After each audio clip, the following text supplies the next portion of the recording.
What's up? Nick, how's it going? Good. How's it going, man? No, it's good times. Yeah. Nothing but good times. Yeah. I'm excited to go down the rabbit hole with you on music. Always. Yeah, exactly. Yeah, no, it's like still crazy. Well, we can get it out of the, so they, in Alberta, they adjusted the curfews again. Yeah, I was going to go right there. Okay, yeah, good. you got her. Yeah. Go so for it. it's like, so wow, I mean, so the guys that, there's like the news conference for like, the NDP was talking to like the Starlight Room and all these venues, and they're just like, good God, help. Because like, well, I think it's Tyson Boyd or Tyson Cale Boyd. What is it, Ryan? Tyson Boyd. Yeah, Tyson Boyd. He's because he's running for mayor, and he's the Starlight guy. So yeah. That's so the whole industry just took another kick to the testicles here. Yeah. Again, for like the 40th time. I know. I was talking to a guy. He's walking by in the path, and he's with a production company here in Edmonton. Yeah, same thing. It's like, we were just kind of like starting to wind it up, and then all of a sudden, back it up like again. There's so many, like even my clients, like there's so many shows booked. Yeah. And it's like, well, what's going to happen now? Like, they're out at like November, December into 2022, like, March, April. Yeah. But it's still like, it's like. Well, we were supposed to do one today. Today, we were supposed to do an 1,100 person event. Yeah. And last Friday, client was like, you know what? We're not going to be responsible for a potential super spreader. We're going to do the responsible thing and just shut her down. And it sucks, but it's like, what do you do? Like, you don't want to be that person. No. That like, I'm having an event, and then. But they're not even really, but on the other hand, they're not even really tracking the cases anymore. So it's like. Well, I mean, they're still getting updates from the hospital. I mean, you still see like 1,000 cases here. So many people. In the I mean, they're not stuff. Tracking like where they're coming from. That's true too, I guess. So it's like they're not like that part is gone. That ship sailed. If you call and say, hi, I was at this place and I tested positive, they're just like, okay. Whatever. Yeah. We had one client had an event back in November. We weren't part of that event. In a theater, 40 people, 2 people per row, 70% of them got COVID. Yeah. Just bad circulation. Like that's you don't want to be that person. No, that's like, because I wasn't. But just everybody's still in that whole like, what's going on? Like nobody knows. Yeah. And then and we're not going to go down this rabbit hole too much, but and then just there's the vaccinated, unvaccinated, and then the vaccinated who are still getting sick. You're just like, what is going on? Well, the vaccinated, I mean, they're not dying. That's the thing. The vaccinated still getting sick. It's like, oh, I'm sorry. So it's working correctly? Right. Like, I don't know how that's a story. Like, I don't know how that's the new. I don't know. But going into it. But going into the music thing, like, that's the sad thing. Because you're just watching, like, is there going to be a concert with 100,000 people ever again? That's a tough call. Like I think once this thing kind of takes off, like once we get better, if and when it gets better, that first concert's gonna be like a legit concert. Yeah. Like Hal Rogers isn't gonna be able to sell out every show for the next like 5 years from just the pent up angst of people just. Well, you saw when Alberta out. Like opened up fully. Yeah. The bars and the restaurants were just like. Out of control, which is good because I mean at least it shows the human spirit isn't broken, right? Like I mean it's still people want to do it, so I think but apparently that outdoor one, which one? Together Again. I don't think it was doing great.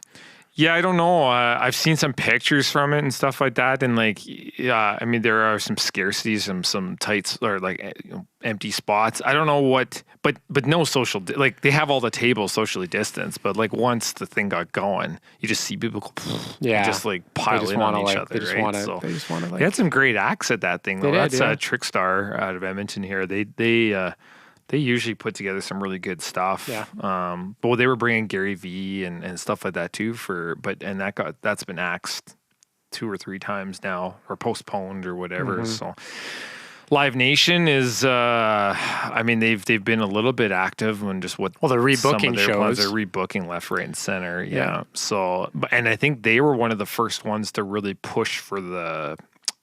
Like you have to be vaccinated. They won't be having an exceptional area or anything like that, if I heard correctly. Well, yeah, they just haven't. I think they're waiting.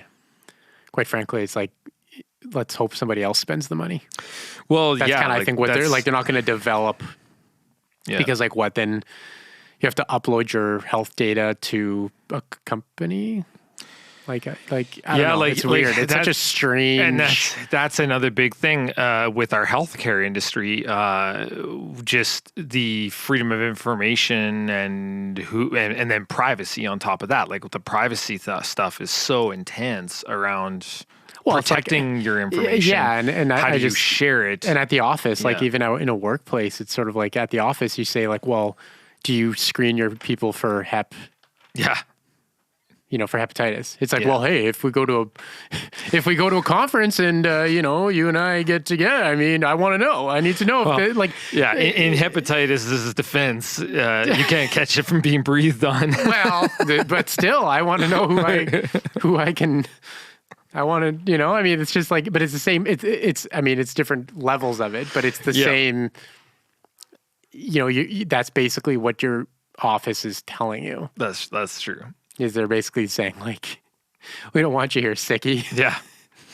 But then it's like but again, for 20 years, it's like, or for 100 years, I mean, I don't know. I've worked with sick people nonstop. You'd come in the morning, the guy'd be like, oh man, I'm so sick. And he would just say it out loud. What are you doing here? It's like, get the fuck, go home. Oh man. And then, see you at the lunchroom. Yeah. Here, let me borrow your computer for a second. Yeah. Walks over you. Rubs his eyeball. 1 second. Yeah. Oh man, I'm so sick. It's got to be allergies. Yeah, it must be something. I don't know. But it's just like, it's the nature of human interaction. So now, when you think of like those scenarios, it's like, maybe 100 people or something in an office. Then you look at like Ryan pull up Live Nation Live Aid. Like when you get into concerts, and we'll get into what we wanted to talk about today. Like 50,000. 100,000. I don't know. Like I don't know what the number count was at Live Aid, because that was a massive 1985. Yeah. Like look at this. This is just crazy.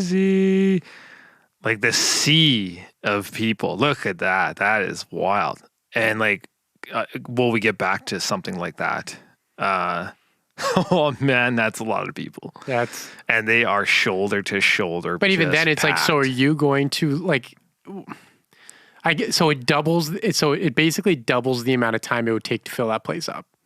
Yeah, with a passport, because you have to be like beep, right, beep, right, and then next. It's like, so you're literally, instead of going like beep next, you're like beep. Yeah. Beep. And then you're going to have more, and then you're going to have part of your fucking morons who are just like, oh yeah, my phone. Right. Oh, yeah, I'm going to open my bag, and like, it's at the, hang on guys, I'm sorry. And then it's like, oh, my light is at the lowest level. So it's like, now the gun won't, so it could be like, it's. Oh Lord. 50,000 of those people, it could be like hours to get in there. Music. Let's talk music. Let's get off the virus and sickness. We were talking about music. I know we were talking about music. I was saying it off camera. Back then, the passion and like that, just the buy-in on music like that, concerts like that, was just so because big. It's because people were bought in. Yeah. To music, and I'm using that term literally. Yeah. I had to go buy a CD. That's a good point. Or I had to go buy a cassette or there's like record. a commitment to the music. There's a commitment to the music. There's a commitment to the artist, and there's a commitment to every song. Yeah. So it's like I remember going to HMV and buying a CD for $23, and how much money did Nick have? $23. Yeah. But that was it. And then it's like, and then you bring it home, you put it in I had my boombox in my bedroom that held one CD. Yeah. So it's like, I had to put that one CD in. Yep. Click, press play. And it's like, okay, except for the radio, you had those 12 songs. Yep. I had the radio and those 12 songs. Yeah. Right. And then it's like, you're young. No, CDs. Well, cassettes. No, it was cassettes. I remember my parents getting me my first CD player. CD player, me too. Yeah. And up to that, it was cassettes. Yeah. And so I remember that, and that was like my first CD player was a 3-disc changer. I had the single. I had the one. It was like this big for one CD. Yeah. but then my parents eventually got the big boy in the mine was like a cabinet piece that went in, had the separate speakers you could separate on the shelves. And then we had and then we had the 6-disc carousel. Yes. Oh yes. And it had shuffle. Yeah. So what it would do is it would actually, you'd press shuffle and it would be like, of course, but between each song it was like and it would like spin, and then it would like grab a CD and pick a track. It's just but even then, like, you think about it, so you had to buy in. Yeah. And you had to, and then I had like the CD jacket. So like you have the CD jacket, you take it out, you open it up. If there was no lyrics, I was fucking pissed. I was like, these cheap bastards, like, you know, give me the lyrics. And you could go online and find them. Yeah, that's true. Couldn't do that. You couldn't do that, right? Yeah. So it's like, that was it. And so when they came to town, or, you know, you went to a concert, it's like you had like already invested. Yeah. You know? You were part of it. You were part of it. Yeah, yeah. You know? Yeah. And every time, and it's just like the movie, like, you know, the movies, but every time you take a little bit of that away, you also take away the end product. You like take away the show. I miss on DVDs, a little off topic, with movies, the special features of like the behind the scenes. The behind the scenes I miss stuff. that. Because like I would, man, I'd almost watch that more than I'd watch the movie. Yeah. And I've got some key ones, but I'm gonna go back. What was your first CD? Did your parents buy it for you, or did you buy it? What was your very first? Do you remember? Yeah, I do. Hang on. I bought 3 CDs at the same time. That were my first ones. Okay. You ready for this? Yeah. Throw it. It's Bryan Adams, Waking Up the Neighbors. Get out. Which I had on cassette. Yeah. Which I had on cassette first. Yeah. Loved Bryan Adams.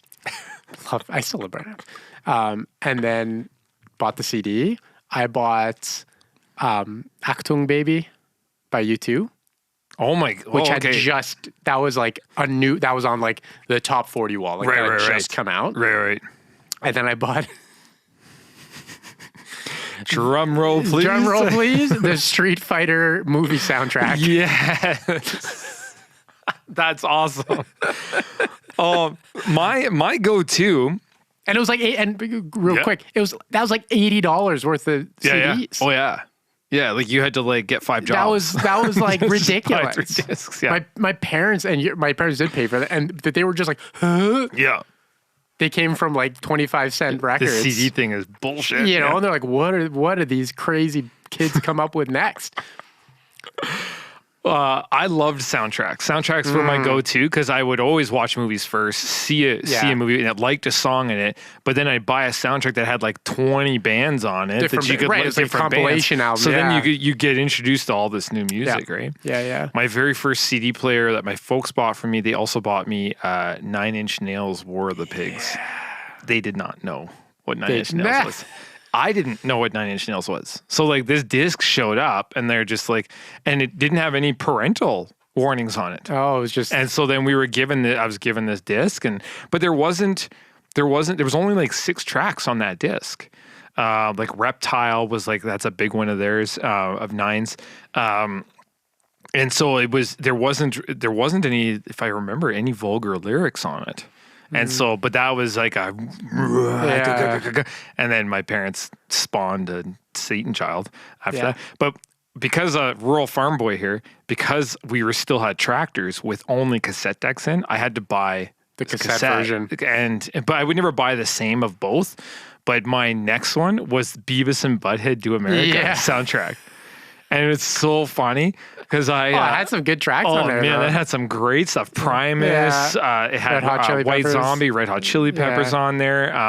I just pulled it up the other day and played it for my wife on the drive back from the farm, and she's like, "What are we listening to?" Like Run DMC's on there. Oh man, it was like just epic stuff. But going back to that, like the same thing with us. So the Cars. Still didn't have CD. It's all cassettes. It was still cassettes. Yeah. So when we'd go on a road trip, it was boomski. You had to bring the like 8 cassettes, 9 cassettes, and my parents. And then of course, because we're like, we're like, oh, well, listen. And we like yell, and they would be like, oh my, and they'd have to like fast forward, rewind. Do you remember the CD cassette adapter? Yeah. You put the cassette in, had that wire that came out to the headphone jack. Yeah. Like that. And then that came back because of the MP3. player. Oh, that's right. So then the people who, I mean, that's right. If your car missed an entire generation of like storage media, and you're like, yeah, the cassette came back because now I have my iPod and I can like go back to my 93 Cavalier and put the cassette adapter in. Except the iPod didn't skip. Like your Discman or your whatever. Discman, your Discman, right? So fucking Discmans were awesome. I remember having I had my first one, 3 seconds anti-skip.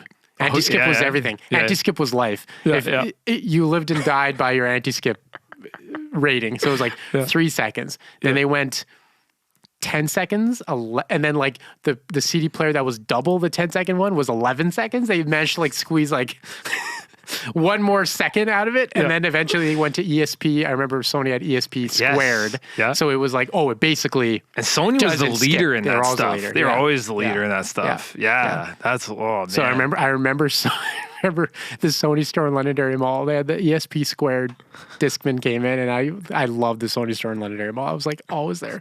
I was like the kid that I could afford it. I could buy anything, but it's just I just love technology. Yeah. And I remember the guy being like, he put in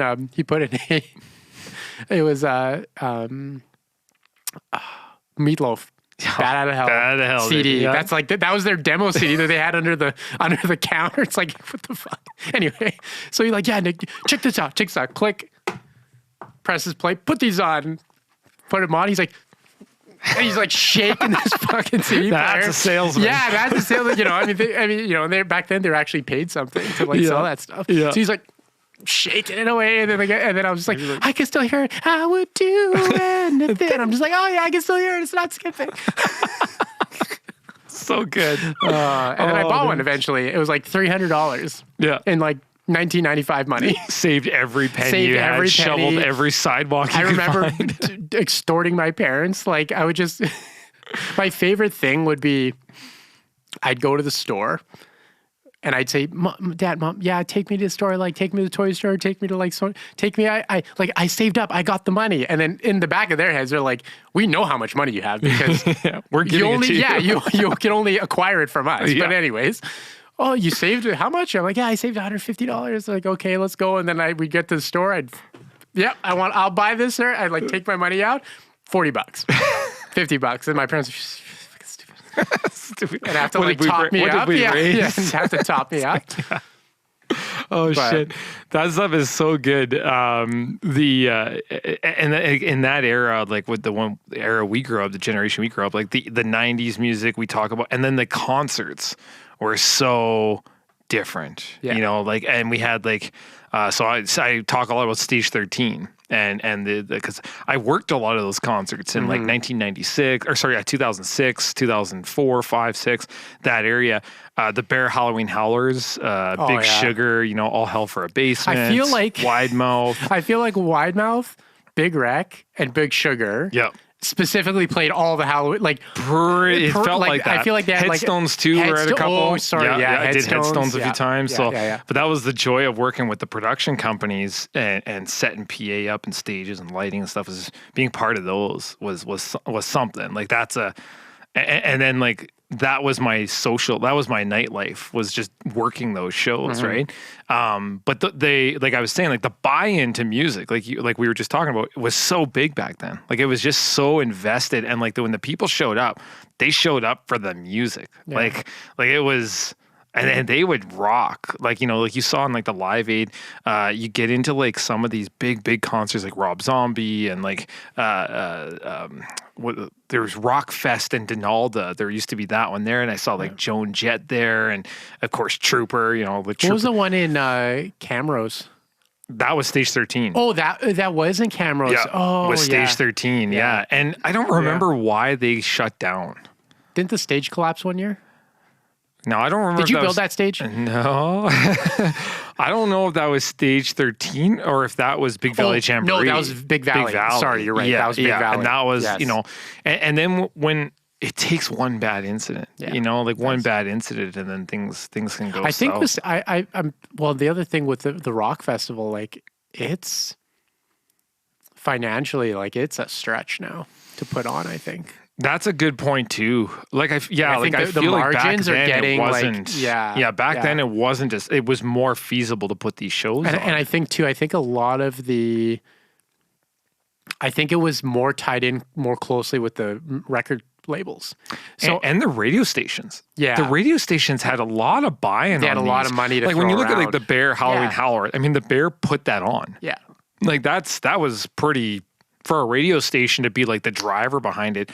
I mean, that's what you want. Like Yeah. that's the full circle, the cohesion. But the money too was just like, I mean, the record labels would put these bands on tour, and they would just say, so all of a sudden, like you could play these festivals on the way, Yeah. in between your, on the way to your different shows, and the record label, I mean, it was sort of indebted servitude to the record label. So Yeah. the record label could just be like, hey, yo, you're playing this thing for $5,000. Like you're playing this for $10,000. You're Yeah. playing this for $20,000. And then, so all of a sudden, if you were a promoter, you could put together a pretty killer lineup. for sure. And you weren't really negotiating with the bands. You were negotiating with the label. And a lot of those labels would have like half the bands on the roster would be there, yeah. Were you ever a punk guy? No. Punk? Pop punk? Pop punk? Get out. Sorry, I'm really disappointing you today. No, I you know what? And it's I didn't have enough. I didn't have enough angst. Yeah. My childhood was too normal. Yeah, you grew up in a friendly home. I grew up in a friendly upper middle class home with my CDs and my, I mean. So I would just be like, what are I'd have my like iced tea. Why are they so angry? Why are these kids so angry? Lifting the pinky. I've been lifting the pinky. I got my full suspension mountain bike in the garage. Like, if I want to go for a bike ride, I just go for a bike ride. go. Yeah, exactly. What's their deal? Punkorama was a big tour as well, the Punkorama tour, and I used to buy their discs too, like just a mix of all these different punk bands, and a lot of them like weren't even like really big or found yet. They were playing like basement venues and stuff like that, but so awesome. Like just, I mean, it reminded me of the original like Nirvana days where like they were playing like basements somewhere, right? Where the ceiling's only like 8 feet high, and they were jumping, and just that stuff is super super cool. So I remember when we would play shows, we'd play shows in fucking. I remember playing shows we played a show in a girls' loft downtown Edmonton. Yeah. Like that's. But is that and like there was a lot of like backyard concerts, this last year because of the pandemic. Yeah. Well, but with no attendance though. That's the only thing. And so like the buy-in, I mean, COVID doesn't help. Like people don't want to be around other people. But I wonder if that could become another thing, like because it was a thing, like basement bands and basement parties, and like you can't hear anything except because the guy's guitar was still out, or the drums were kicking it. That would be awesome to see again. Like, the only is people become dicks and they start trashing your house, and so now like a backyard thing might work out. And now too, like it's like back in the day, if somebody was unwanted, you just throw them out. Yeah. And now it's like you get a knife and you're like it's messed up. It's like messed. It's a different. It's really weird. Well, just the mentality of people have changed. Yeah. And it's not about the music anymore. It's about the party, I guess. Or and I think people have gotten sick of, like, over the last 24 months. Mm-hmm. People have gotten, like, at least I am. Like, I don't give a shit about live. Like, we're live streaming this. Like, that's what the bands are doing. We're, join us on, live stream, this. And then all of a sudden they're like, now it's ticketed? Yeah. It's like, but I'm not going anywhere. How, like, like. They're just trying to eat, well, man. I know, but I feel like it's detached people from the, Yeah. There's some guys that have done a really great job, though. Like I look at Dan Davidson, he's been able to keep things pretty engaging, very interesting. He's been really creative, and his career's kind of exploded, I think, throughout just for awareness, right? So I think like, and that might be part of when we all get back to normal. Like, if you've spent the last 20 months building awareness of Yeah. like who you are. Here's my music. Oh, like I really like this guy. You know, it's easy and cheap for you to record something in your bedroom or your garage and put it out there and people like it and build that following. Yeah, it sucks they can't come see you, but hopefully when they can come see you, they're coming. Like you gotta, if you were smart and you wanted to work really hard during the pandemic, you could build, like I said, that awareness so that when things do open up, and there's a couple of guys, like there was one guy that was doing those backyard concerts and just him and a guitar and he'd go out and sing. But he was also promoting shows and he was selling tickets to those shows while he was on tour. And it was just like date to be announced, to be decided. Yeah. Right. So he's apparently, from what I heard, he's racking it in. Like he was making good money. Like he made and he was saying like, well, one of the guys I was talking to about was saying that he probably made more money doing that than had he actually been playing tours during the year. And so, but when this all lifts and he's actually going to deliver on those shows, he better deliver on those shows. Well, then you'll still have to like fund booking the venues. Yeah. Paying all so I mean, you kind of had to have been too good with the money you made. That's true too. Because the other thing too is like you're not going to get more money. It's that amount is set. If the tickets are sold, that's it. That's the end of the line, right? Yeah. Well, and then it's like if you have 500 tickets, you need to find a 500 person venue. Yeah. Did you ever with your band? Did you ever tour? Like, did you actually book an actual tour? Okay, yeah. How many? Over what time period? Oh, it was over like 2 months. Okay, 2 months. Yeah, and then did you go we Vancouver? We did. Make your way across? We didn't go Vancouver. We went Edmonton to Montreal and back. Oh, okay. Yeah. And just load up the van trailer and van trailer beef jerky and like it's honestly, man. Yeah. Miss it? Going back to back to like going back to the previous episode. Mm-hmm. There's even if you made somebody a rock star, there'd be such a small percentage of people who would actually want to do it in real life. Right. See, I love hearing those old stories. You know, I was a big Rob Zombie fan, and White Zombie, and like their story of them just getting in a bus, or not a bus, a van.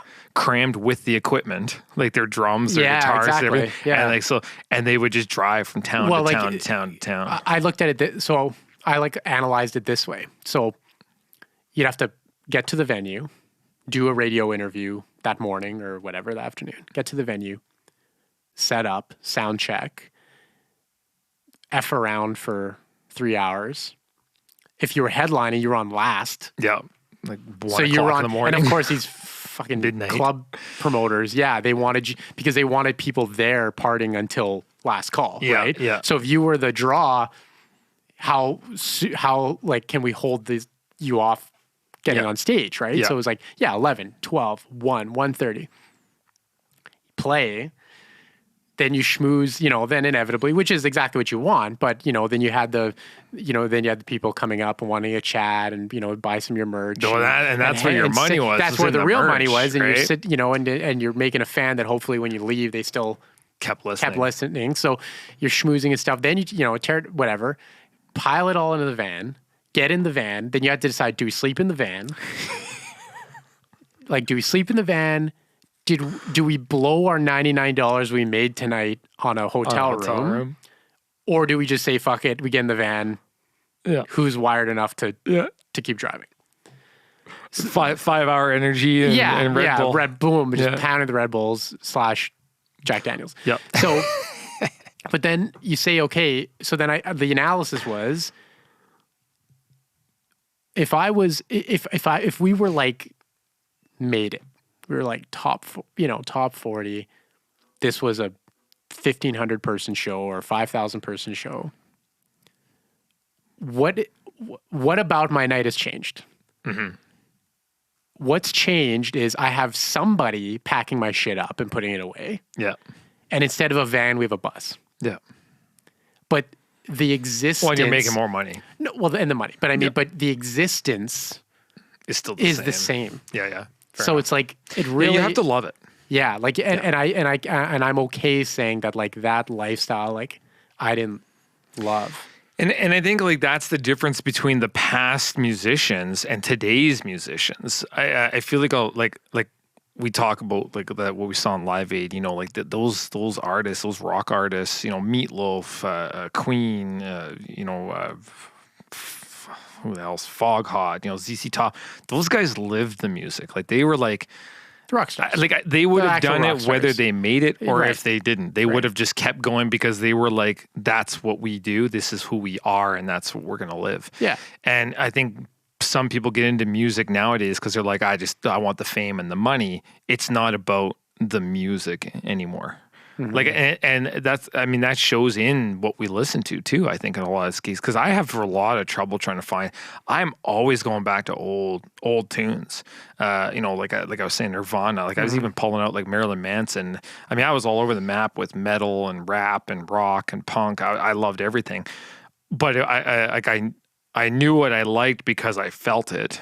And I'm having trouble finding anything I like anymore. Now, again, it's generational too. Yeah, like there's a that's the other thing. generation that grows into that. Like, do you find, because I think music too is a lot of,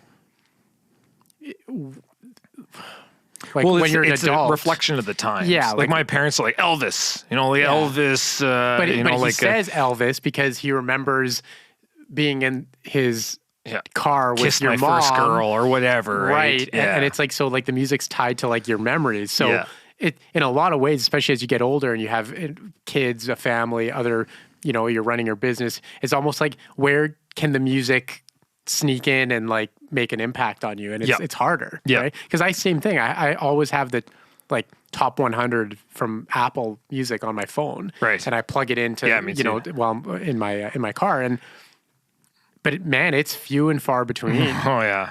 Yeah. You know, like Yeah. it's, and I find too, the songs that stick with me actually are memories that like Alexandra and I have together from like getting together. Yeah. So it's like, it still was only because there was like a memory attached to it. You played that one track by Live.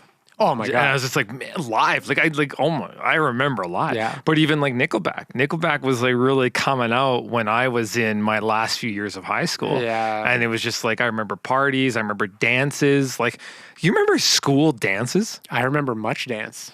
Oh my. That's, was that at West Edmonton Mall? That was at schools.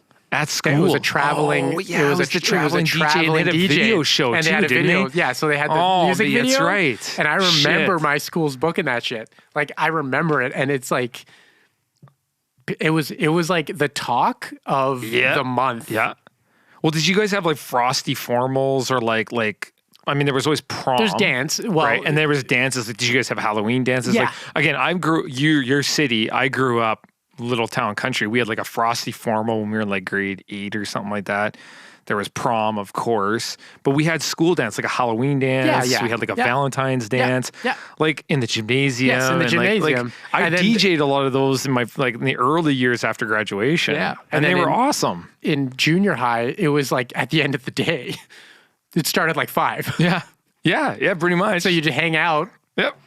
You'd Girls hang out would get gussied up. Yeah, the girls in would all ba- run in to the bathrooms. Right. Yeah, and then, yeah, and then yeah. you'd all go, and then your parents would pick you up at like 8, 8 o'clock, whatever. yeah. But then in high school, it moved. In high school, it was more like it started at 7 or 8, Yeah. and then it went. But yeah, like, and I mean, that's it. Much dance.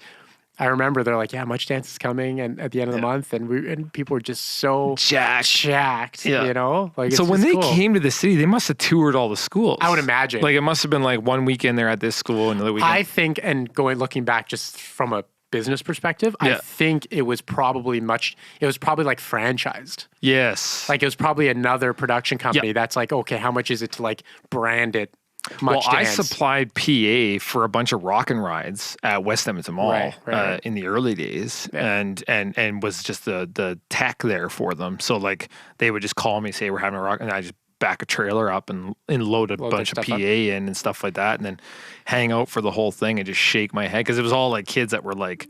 Well, those kids were like 14, Yeah. like 12, Yeah. 14, 15 and stuff like that. And it was pretty interesting stuff going on those dance floors. I'm like in my like mid 20s going like, what? Like, whoa, this Yeah. generation's Oh, crazy. Yeah. Yeah. Those were, so that like wholesome stuff like that used to exist. And I just don't see that or hear that not just because of the pandemic, but I don't even you're remember gonna hearing about it. you're gonna Yeah, like I'm coming. curious, like my kid, yeah, it's like coming for Santa. what's that gonna be like for them? Are they gonna have school dances? Like, yeah, it's so crazy. And how's the world changed because of the last 20 months and stuff? I honestly think we're at getting serious for a second. We're at a dangerous spot because I think if things don't play out correctly, Yeah. you're almost going to end up with like two societies. Like, I think you're going to end up with a group that are just like, we're just not dealing with this anymore. Yeah. Like, as far as we're concerned, it's just not worth it. Yeah. So and then eventually you'll have like those people, there'll be some provinces or some states or some countries that are just like, we're over it. Yeah. So then those people inevitably will kind of like congregate in those areas, right? Mm-hmm. And then you have the rest that still want to stay in it, and then they won't have school dances, or they won't have, you know what I mean? Like, what will they have, right? They won't have the big concerts, or they won't have. So it's like such a weird thing. Well, the amount of homeschooling that's being done now too, it's like that's a whole nother chunk, Well, it's getting to the point now. It's like, well, when I think about it, it's like I'll probably have to homeschool my kid, or private school, because it's just like I'm not exposing them to whatever it is they got going on, or will go on, like 10 years from now. Yeah. What's that going to be like? It's crazy, man. So crazy. Awesome. Well, that's pretty much about the time we have for today. We got to get to work. We actually have to go make a living. You got to pay for all this stuff. You got to pay for all this stuff.